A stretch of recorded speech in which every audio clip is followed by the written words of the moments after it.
তিনটা ছবি নিয়ে আমি আশাবাদী। তিনটা ছবি ভালো কন্টেন্টের ছবি। বরবাদ তো একেবারেই চেনা ঘটনা যখন মানুষ দেখবে বরবাদ তখন বলবে যে আল্লাহ, এটা নিয়ে ছবি হয়ে গেছে, এটা তো আরও অনেক আগে করা দরকার ছিল, এতদিন হয়তো কেউ সাহস পায়নি ছবিটা করবার। এরকম একটি কথা যেদিন ছবিটা মুক্তি পাবে সেদিন থেকেই হবে। এবং সেই ক্ষেত্রে বরবাদের কাহিনী দর্শকের অনেক কাছাকাছি কাহিনী এবং জনপ্রিয়তা। শাকিব খান একটা বাংলাদেশে একটা ফ্যাক্টর সিনেমাতে, এবং তার সঙ্গে যখন এরকম একটি কাহিনী যুক্ত হবে তখন এটার আরও ভালো এফেক্ট হবে, আরও ভালো জায়গায় ছবিটা যাবে। দাগির ক্ষেত্রে অত্যন্ত সুন্দরভাবে গল্পটা এগিয়ে গেছে। এটা গল্পটা কিন্তু প্রেমের গল্প, কিন্তু গল্পটার মধ্যে নানান ঘাত প্রতিঘাত সমস্ত কিছুই আছে, এবং এটা একটা মফস্বল শহরের কাহিনী নিয়ে গল্পটি করা। জঙ্গলিও তাই, কাহিনীর ক্ষেত্রে অত্যন্ত মানবিক একটি গল্প। সে মানবিক গল্পটাও দর্শক এক পর্যায়ে মনে করবে যে আহা, এটা তো আমারই দেখায় একটি গল্প। তো সেদিক দিয়ে বিবেচনা করলে তিনটি ছবির গল্পও কিন্তু প্রধান।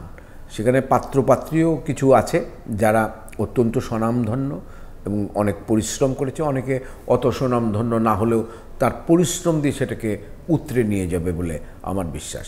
আর আমি এত কথা বলতে পারছি এই কারণে তিনটি ছবির সাথেই আমি নিজে যুক্ত, এবং তিনটি ছবিতে আমি বিভিন্ন চরিত্রে অভিনয় করেছি, সেই জায়গা থেকে আমি কথাগুলো বলছি। অনেক বড় চাপ এই কারণে যে আমি আগে যে চরিত্রগুলো করেছি, যে ছবিগুলোতে, কোনো ছবিতেই সেটা রিপিটেশন আমি করতে চাই না। একটা নতুন চরিত্র দাঁড় করাতে চাই। তো নতুন চরিত্র যখনই দাঁড় করাতে চাই, পৃথিবীর অন্য কোনো দেশ হলে হয়তো একটা ছবির জন্য একজন অভিনেতা 3 থেকে 6 মাস অনুশীলন করত এবং ওই চরিত্রের মধ্যে থেকে যেত, আমিও থাকতাম। ওই পরিমাণ পারিশ্রমিক, ওই পরিমাণ সুযোগ সুবিধা যদি থাকতো। পরবর্তীতে আমি আরেকটা ছবির জন্য নিজেকে তৈরি করলাম, তার পরবর্তী আরেকটা ছবির জন্য তৈরি করলাম, কিন্তু এখানে তো সেই সুযোগ নাই। আমাকে অতি অল্প সময়ের মধ্যে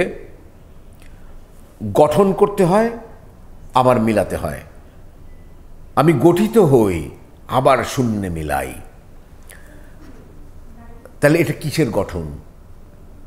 আমি তো অল্প সময়ের জন্য গঠিত হই, আবার শূন্যে মিলিয়ে গিয়ে আরেকটা চরিত্র গঠন করি। এই যে গঠন আর শূন্যে মেলা, এটা একটা বড় চ্যালেঞ্জ। সুতরাং আমি তো চাপ অনুভব করছি। আসার জায়গা তো অবশ্যই দেখি বলে চ্যালেঞ্জটা নিই, বারবার নিই, এবারও নিয়েছি।